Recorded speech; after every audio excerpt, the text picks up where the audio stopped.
like we are in sort of the calm before the storm right now. Yes, yes, and it's been a long time we've been waiting for this storm. Yeah. It feels that way at this point.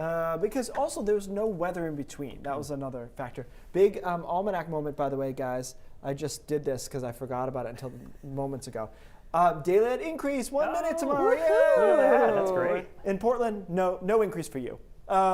People forget, and I don't mean to take the wind out of your sails, this is the shortest daylight of the year, but it's kind of a slow climb. After this, we stay even for a while. But hey, we're going in the right direction slowly. Here's our storm system starting to develop across the northern plains. It will link up with this area of precipitation down in Georgia, and that will make our big storm that we have been watching for a while. I said it at 5:30, I'll say it again today. Let's not conflate warning and long-range forecasting with hype, right? We've known about this storm for a while, but the message remains the same. And in that case, tonight is quiet. We knew that. We know tomorrow's going to be quiet as well. Cloudy, temperatures in the mid-30s, nothing really going on. It's not until Thursday night the storm starts to move in from southwest to northeast. And here we are at 2 a.m. Friday morning, and we've got snow in the mountains and foothills, rain elsewhere.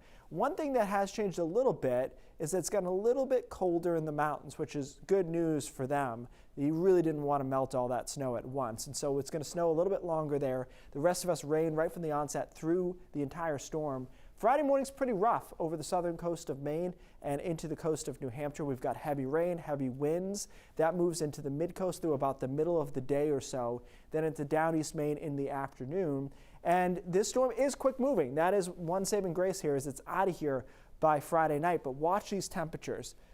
Ooh, down into the single digits, from 50 or so down to 5 or 6 degrees. And so that's going to be a hard freeze on the backside. Wind map here looks the same, 65 to 70. I know 70 is a scary number, I know it, but I think we do have a chance over the mid-coast and down east Maine to get a 70 or 70 plus gust out of this. 55 to 65, Bangor down to Portland. Better chance in Portland than Bangor, but it was worth putting them in the same zone. And then in between, your lowest power outage risk is going to be just across the interior, where the winds aren't going to be as strong and we're not really going to see any snow. Then you get back into the mountains and it's windy once again, 55 to 65 miles an hour. Rainfall amounts looking like 2 to 3 inches again. Biggest risk of flooding from that will be in the foothills, where they'll melt snow and they'll have the rain. As far as the snow goes, 5 or 6 inches possible in some of the higher terrain, which will slightly offset the snow. They're still going to lose snow, but they won't get annihilated like they could have.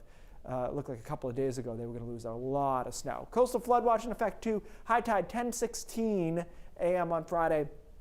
That'll correspond with some piling onshore winds. Offshore waves modeled to be 20 feet or higher. So not a good day for a boat ride, for sure. And then we'll watch that freeze Saturday. That's the only, none of this you can do anything about, really, until Friday night. And the only action you can take is put down salt or something similar, because everything is going to freeze hard by Saturday morning. And it's chilly Saturday and Sunday, but it's quiet. And that stays that way, you can see, into mid next week. So the rest of this, you just got to wait. Am I going to lose power? There's nothing new about that. Right. The only thing you can do is try not to have a slip and slide situation, Which we'll all have near to your some house. degree. Yeah, great. All right, thank you, Keith. Yep. We'll be right back.